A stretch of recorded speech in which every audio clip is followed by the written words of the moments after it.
سلام برای بچه، چطوری دارید؟ امیدوارم خوب باشه و خوش اومدید به این ویدیو. من مکسر هستم و امروز توی این ویدیو می‌خوایم یه بازی فوق العاده اعصاب خورد کنه با هم پلی بدیم به اسم گولفینگ اوورید. و فقط قبل از اینکه بریم داخل بازی حتما من اینستاگرام اگه فالو نکردید فالو کنید، پستامو لایک کنید و کامنت بذارید و یادتون نره حتما آپارات من فالو کنید، چون که می‌خوام به زودی استریم برم اونجا. چیزی برای گفتن نیست. Let's start. شروع شد. 50 توپ میتونیم بزنیم بچه. برو جلو. چرا نمیشه سیاه بودن نمیتونیم بزنیم. اصلا من استاد این گیمم. There's no feeling more discouraging than starting over, and that's what you're about to experience if you keep playing this game. It's going to be deeply frustrating. You may trade some of that frustration for disappointment if you are willing to admit that the mistake was yours and only yours, but the feeling will only get more intense the longer you play. You're going to want to quit playing, and every time you don't, every time you find the strength to keep going, you will only be setting yourself up for a bigger fall. And if you manage to get to the top, will that make you feel good? Will you feel that it's all being worth it? I think you will.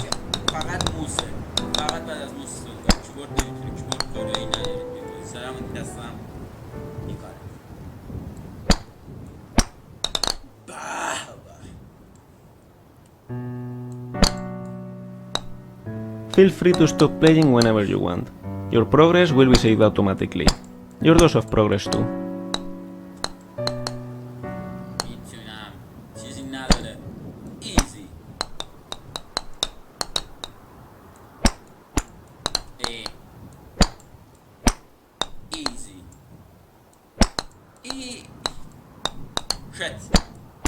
Shit. میپریم بالا. یک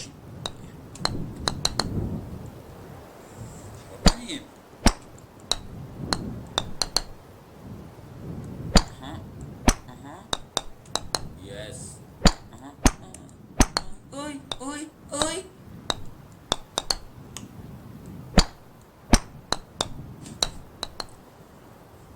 تمرکز می‌کنیم این بازی.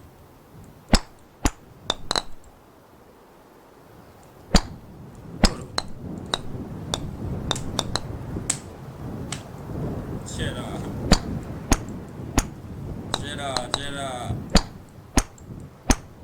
ای شت توت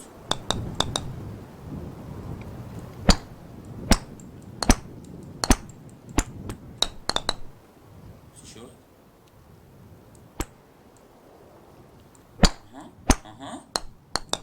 آها میتونم من. It's easy.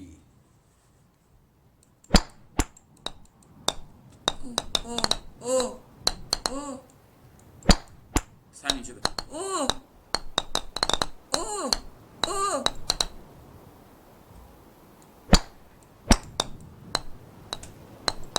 دوباره از سخت این گیم پسر. اعصاب خورد کن. سخت.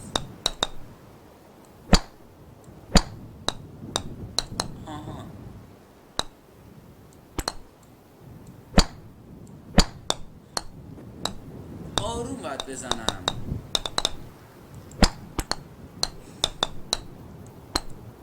دونیم این بر شد.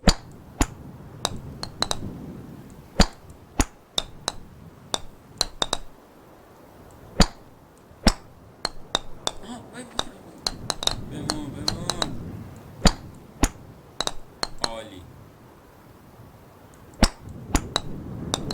چی کار دارم میکنم؟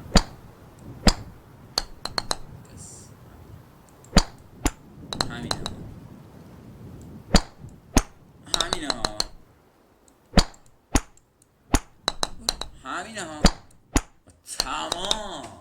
تمام ایزی. البته ایزی هم نبود، پاره شده.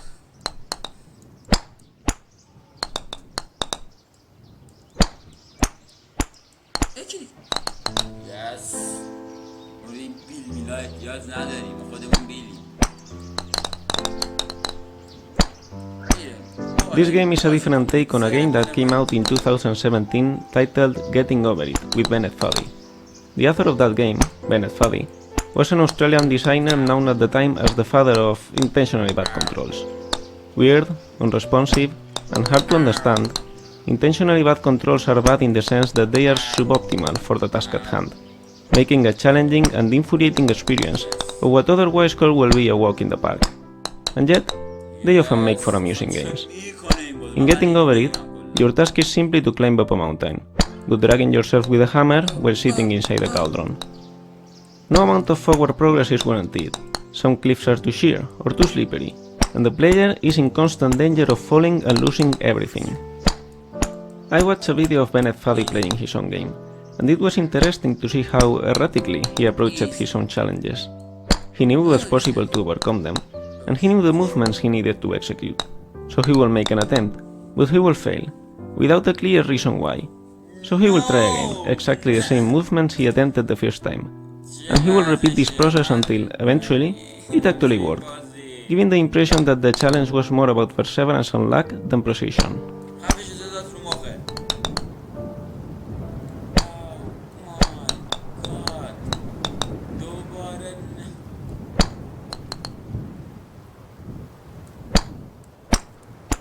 اینجا رو میگه نمیتونم رد کنم.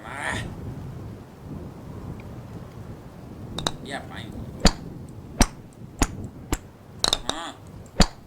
آها ببین پلا دیگه برام آسون شده. یه دونه اینجوری میزنی، یه دونه اینجوری، یه دونه اینجوری میزنی، یه دونه اینجوری، یه دونه اینجوری، یه دونه اینجوری حساس، یه دونه اینجوری، یه دونه اینجوری، یه دونه اینجوری میزنی، یه دونه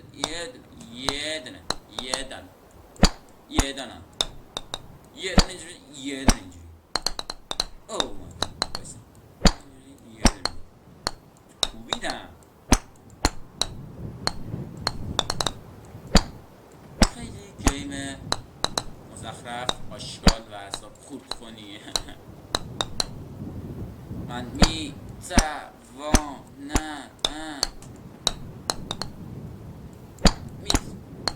میتونم ایزی داره، ایزی تمام. یکی دیگه نیا بایسا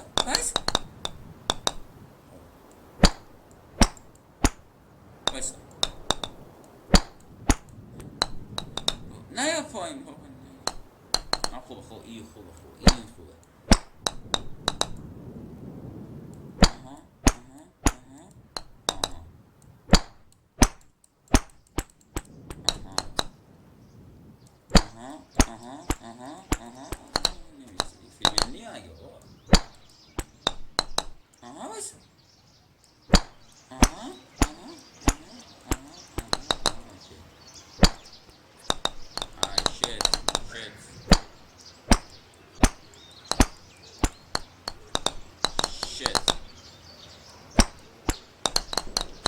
یه بار دیگه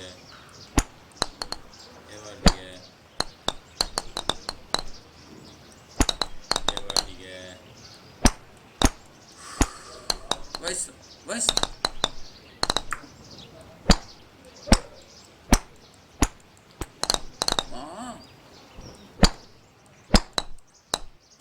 شانس آوردم نرفت اونجا، دوباره بعد از اول میمدیم. همین. Holy shit.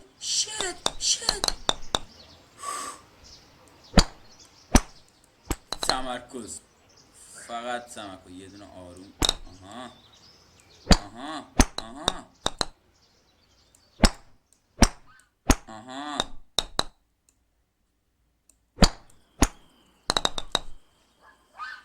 تمام. حالا باید بریم رو بال اون حیوان خر، رو تاج این، رو این دومش. In Getting Over It, Bennett Foddy claims that frustration is essential to the act of climbing, but I disagree. Frustration might be essential to having a real challenge, an obstacle that you are not guaranteed to be able to overcome. but the act of climbing itself can be enjoyable.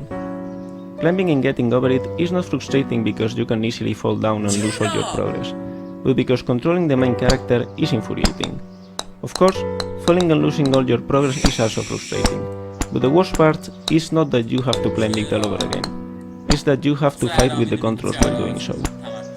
This game is pretty much like getting over it. You need to climb up a world made of pre-made assets, while the game creator talks to you about the game itself. And the point of the game is built around the fact that it's a very hard challenge and you can easily lose all your progress at any time. The main difference, what makes this game more than just a clone of the original, is its controls. Not only because hitting a ball is quite different from pulling yourself with a hammer, but because it's easy and intuitive to control. You hit the ball with a certain force at a certain angle, and that's it. The difficulty lies in calculating what force and what angle you should apply to the ball. And it's not infuriating because you feel in control. If the ball doesn't land where you wanted, you know it's because you did the wrong calculations, and you feel that you can do it better if you try again. This is a game in which you can experience the challenge of climbing an enchanting mountain without infuriating controls being part of that challenge. But that's not the reason why I made this game. It's only why I thought it was worth finishing.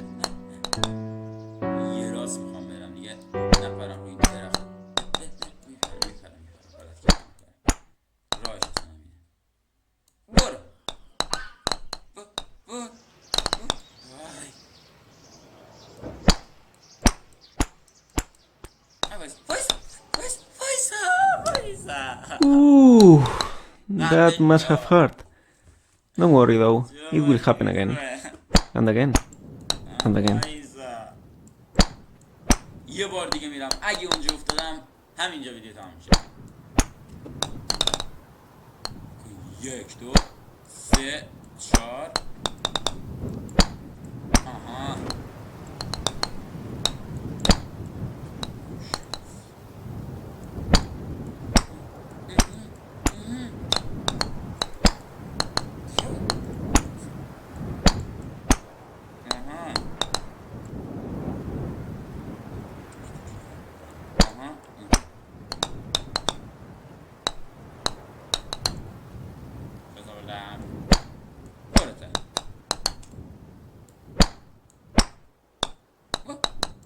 Yes.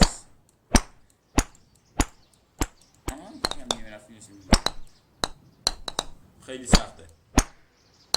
Oh shit. Oh shit. Oh shit. یکم مونده بود.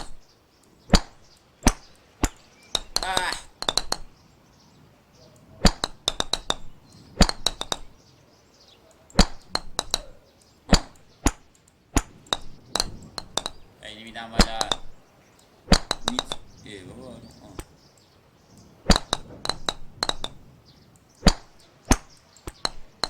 شت اینجا گیر کردی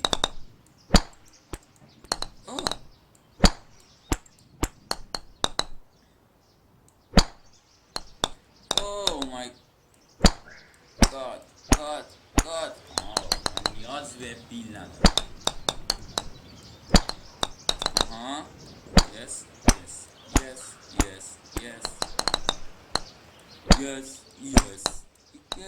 No. نمیبر.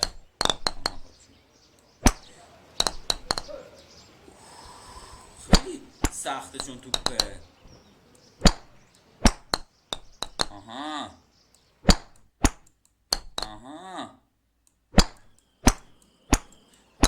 نکن.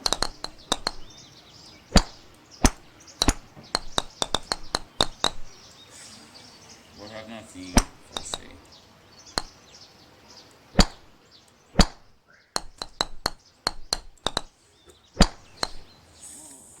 Focusing on the destination will ruin the journey. If you let go of the idea of reaching the top, you will enjoy this game a lot more. It will be a relaxing experience, and falling will be really hard. And if you keep playing, you will eventually get there. این آخریه دیگه. این آخریه. این جدی آخریه. چجوری من تو اون گریه رفتم؟ این آخریه. کجا موندم؟ وات؟ اینجا که نیازمون نیست اینجا جا میمونه، اما نیازت نمیمونه. وایسا درود، وایسا. ایزی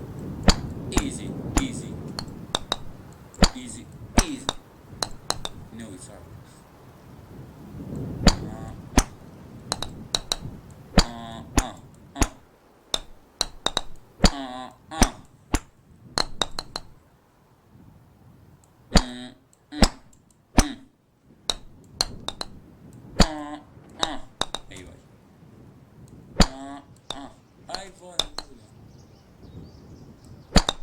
ای وای رد شد دیگه بابا. ایزی. ای وای شت.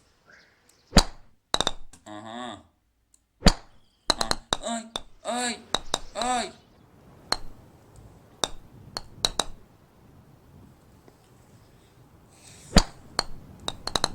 یه بار دیگه میریم. اصلا این دفعه دیگه استرس میگم استرس اصلا اون باز برو.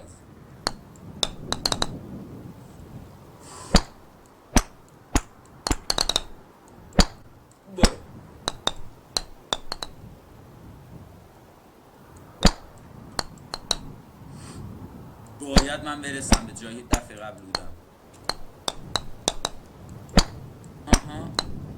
ای شت. آی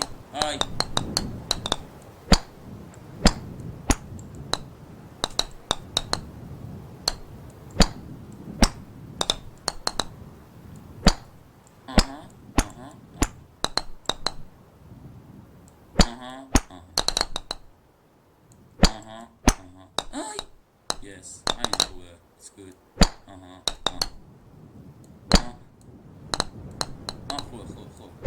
خوبه.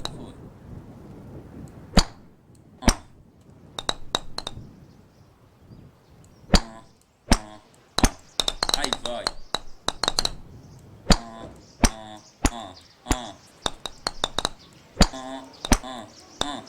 وای ای وای وایزا اصلا خورد کردن نداری.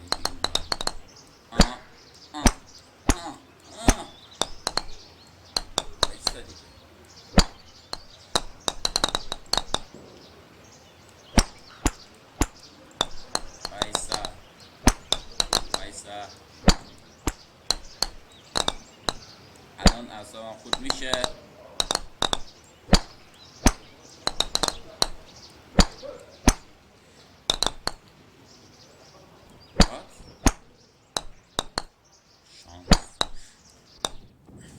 خب الان که رسیدیم اینجا